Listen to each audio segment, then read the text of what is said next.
నమస్తే, నేను జాకిరిసన్. AP CM Chandrababu Naidu గారు ఆగస్టు 15న పురస్కరించుకుంటూ కొన్ని వ్యాఖ్యలు అయితే చేశారు. 2029 నాటికి నిశ్శబ్ద విప్లవం ఉండబోతుందన్నట్టుగా కూడా కామెంట్ చేశారనమాట. దీని గురించి ఒకసారి క్లుప్తంగా వివరణ తీసుకుందాం. ప్రస్తుతం మనతోటి సీనియర్ జర్నలిస్ట్ శేషరావు గారు ఉన్నారు. వెల్కమ్ చెప్పిద్దాం. Hello sir. Hello. Yes sir, ఏంటి సార్ ఈ నిశ్శబ్ద విప్లవం? చంద్రబాబు నాయుడు గారు ఇండిపెండెన్స్ డే సందర్భంగా ఆయన స్పీచ్ ఇచ్చారు. ఎస్, రాష్ట్ర ప్రభుత్వం, రాష్ట్రం ఎట్టుండాలి, రాష్ట్ర ప్రజలు ఎలా ఉండాలి అనేటువంటి దాని మీద మాట్లాడుతూ ఆయన గతాన్ని రివ్యూ చేస్తూ భవిష్యత్తుని ఆంధ్రప్రదేశ్ ప్రజలకు గుర్తు చేశారు. ఏంటంటే 2024 ఎన్నికల్లో ఒక నిశ్శబ్ద విప్లవం కనిపించింది. అది మరో స్వాతంత్రాన్ని తీసుకొచ్చింది ఆంధ్రప్రదేశ్కి. యాక్చువల్గా మనకి ఇండిపెండెన్స్ డే ఆగస్టు 15 అనగానే మనకి ఇండిపెండెన్స్ డే, స్వాతంత్ర దినోత్సవం గుర్తొస్తుంది. అలాంటి స్వాతంత్ర దినోత్సవం ఇప్పుడు మనకి 2024 ఎన్నికల్లో కూడా గుర్తొచ్చింది. ఇది రెండో స్వాతంత్ర దినోత్సవం అని అంటారు ఆయన. ఓకే, అంటే ఏడాది కాలంలోనే మనకి 2 స్వాతంత్ర దినోత్సవాలు వచ్చాయని. అంటే నిశ్శబ్ద విప్లవం అనేది ఒకటి కనిపించింది గత ఎన్నికల్లో. ఆ నిశ్శబ్ద విప్లవం ఎందుకు వచ్చింది అంటే జగన్మోహన్ రెడ్డి గారి మీద తిరుగుబాటు. అప్పట్లో స్వాతంత్రం బ్రిటిష్ వాళ్ళ మీద భారతీయులు తిరుగుబాటుని ప్రకటించి ఉద్యమించి స్వాతంత్రాన్ని తీసుకొచ్చారు. సార్, అట్లానే రీసెంట్గా పులివెందులలో కూడా అదే శబ్దం వినిపించింది అంటే ఏం చెప్తారు సార్? పులివెందుల ఎపిసోడ్ ప్రస్తావించలేదు అక్కడ. పులివెందులు అనేది నథింగ్, ఒక జడ్పీటీసీ ఎన్నిక. అది కాకుండా 2024 అనేది 2019 నుంచి 2024 మధ్యలో జరిగినటువంటి ఒక అణిచివేత ప్రభుత్వం అనేటువంటి భావనతో ఆయన చెప్పారు. 2019 నుంచి 2024 వరకు జరిగినటువంటి పరిపాలన బ్రిటిష్ తరహా పరిపాలన గుర్తు చేసింది. అందుకే ఒక నిశ్శబ్ద విప్లవం వచ్చింది, తిరుగుబాటు వచ్చింది. ఆ తిరుగుబాటు నుంచే 2024లో ఒక అద్భుతమైనటువంటి విజయాన్ని కూటమి ప్రభుత్వానికి ఇచ్చారు. కూటమి ప్రభుత్వం వచ్చిన తర్వాత ఏవైతే ప్రజలు అనుకుంటున్నారో అది చేస్తూ ఉంది. అభివృద్ధి, సంక్షేమం, సుపరిపాలన, ఈ మూడింటిని చేస్తూ ఉంది. గతంలో ఏ ప్రభుత్వం కూడా చేయనంతగా ఈ ప్రభుత్వం చేస్తూ ఉంది.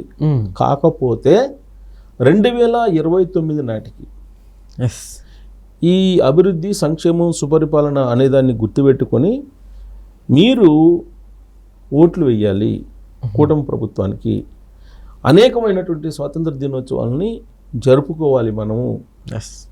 ఒకవేళ మీరు 2029లో కనుక ఈ ప్రభుత్వం వైపు నిలబడలేకపోతే మళ్ళా మనకు బ్రిటిష్ తరహా పరిపాలన వచ్చేటువంటి ప్రమాదం పొంచి ఉంది. కాబట్టి తస్మాత్ జాగ్రత్త. 2029 గురించి మీరు ఇప్పటి నుంచే ఆలోచించండి.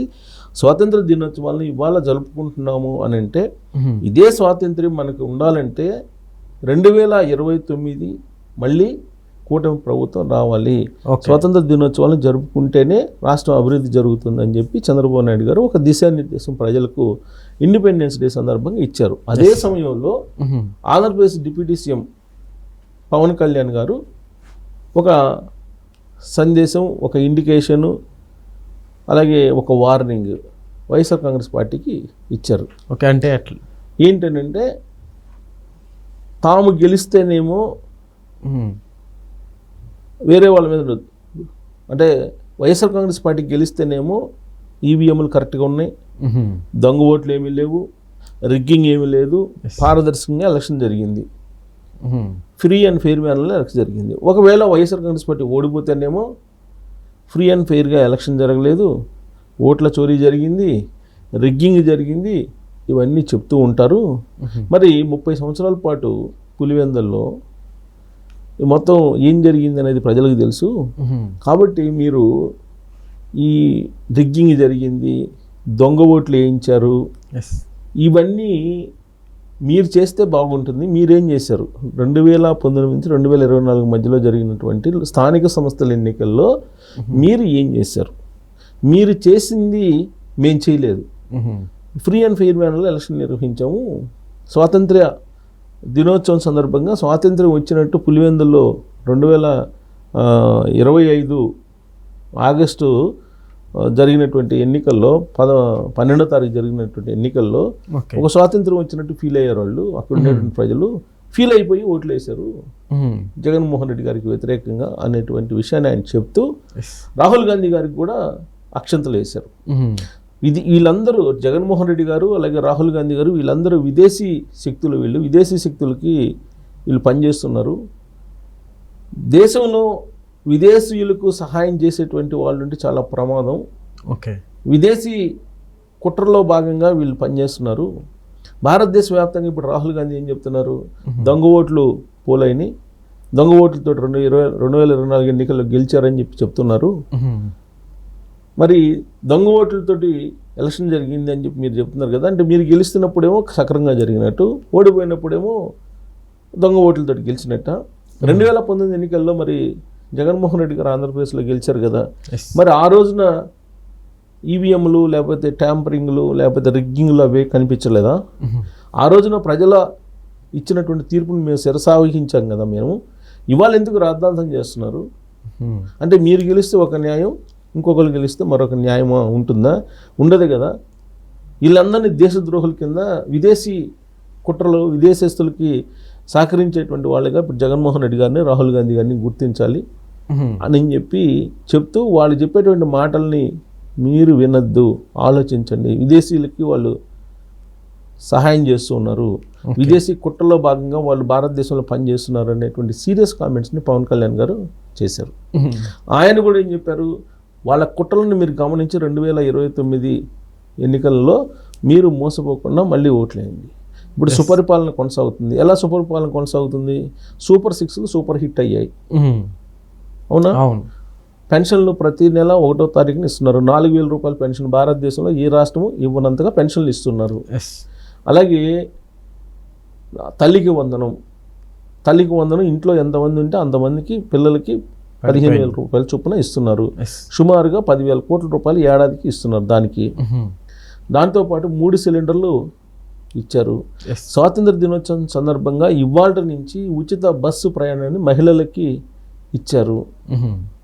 రైతులకి అన్నదాత సుఖీభవ పథకం కింద 5,000 రూపాయలు రాష్ట్ర ప్రభుత్వం, 2,000 రూపాయలు కేంద్ర ప్రభుత్వం, ఓవరాల్గా 7,000 రూపాయలు ఆల్రెడీ అకౌంట్స్లో పడ్డాయి. అది ఒక 3,500 కోట్ల రూపాయలు. 3 సిలిండర్లది ఒక 2,500 కోట్ల రూపాయలు. తల్లికి వందనం ఒక 10,000 కోట్ల రూపాయలు. అలాగే ప్రతి నెల పింఛన్లు దాదాపు 60 లక్షల మంది పింఛన్లు ఇస్తున్నారు. ఈ పింఛన్లు ప్రతి నెల 6వ తారీఖు 4,000 రూపాయలు ఇస్తున్నారు.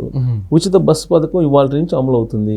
సూపర్ 6లు ఏవైతే ఉన్నాయో ఇవి సూపర్ హిట్ అయ్యాయి.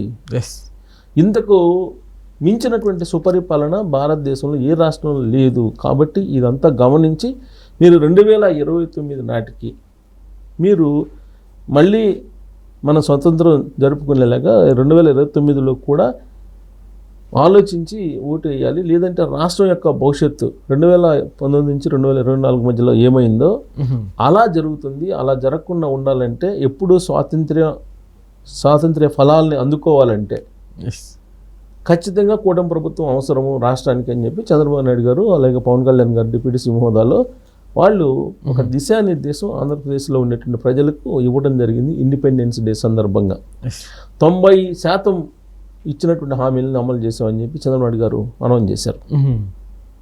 పవన్ కళ్యాణ్ గారు కూడా చంద్రబాబు గారు అనౌన్స్ చేసినటువంటి, లేదంటే ఇద్దరు కలిసి అనౌన్స్ చేసినటువంటి పథకాలను అమలు చేసాం, మేము 90% సుపరిపాలన అందిస్తున్నాం అని చెప్పారు. ఇంకొక వైపు అభివృద్ధి, అమరావతి, విశాఖపట్నం రైల్వే జోను, ఇవన్నీ కూడా పోలవరం, ఇవన్నీ నిర్మాణాలు జరిగిపోతున్నాయి. కొన్ని కంపెనీలు వస్తున్నాయి. ఇప్పటికే దాదాపుగా 1,10,000 కోట్లకు పైగా పెట్టుబడులు వచ్చాయి. వాటి ద్వారా 5 లక్షల మందికి ఉద్యోగాలు వచ్చాయి. ఉపాధి అవకాశాలు కల్పిస్తున్నాము. రాబోయేటువంటి రోజుల్లో మరిన్ని కంపెనీలు వస్తాయి. సో ఆంధ్రప్రదేశ్కి పుష్కలంగా వనరులు ఉన్నాయి. ఆ వనరులను సద్వినియోగం చేసుకుని తలసరి ఆదాయాన్ని పెంచడంతో పాటు ఆర్థిక వ్యవస్థని పెంచడంతో పాటు భారతదేశంలో నెంబర్ 1 రాష్ట్రంగా ఆంధ్రప్రదేశ్ని తీసుకెళ్లాలని ప్రయత్నం చేస్తున్నాం. సో కాబట్టి 2029 అది గుర్తుపెట్టుకోండి ప్రతి ఒక్కళ్ళు. 2029 ఒకవేళ మిస్ అయితే రాష్ట్రం మళ్ళీ తిరోగమనంలోకి వెళ్తుంది, మళ్ళీ బ్రిటిష్ తరహా పాలన వస్తుంది. కాబట్టి మీరు ఈ ఇండిపెండెన్స్ డే సందర్భంగా స్వాతంత్ర దినోత్సవాల ఫలాలను అందుకుంటున్నారు. కాబట్టి మీరు గుర్తుపెట్టుకొని మళ్ళీ 2029 నాటికి మళ్ళీ మనం ఖచ్చితంగా కూటమి ప్రభుత్వాన్ని గెలిపించుకోవాలి అనేటువంటి ఆలోచన చెయ్యండి అని చెప్పి చంద్రబాబు నాయుడు గారు అలాగే పవన్ కళ్యాణ్ గారు ఆంధ్రప్రదేశ్ ప్రజలకి ఒక దిశానిర్దేశం చేశారు.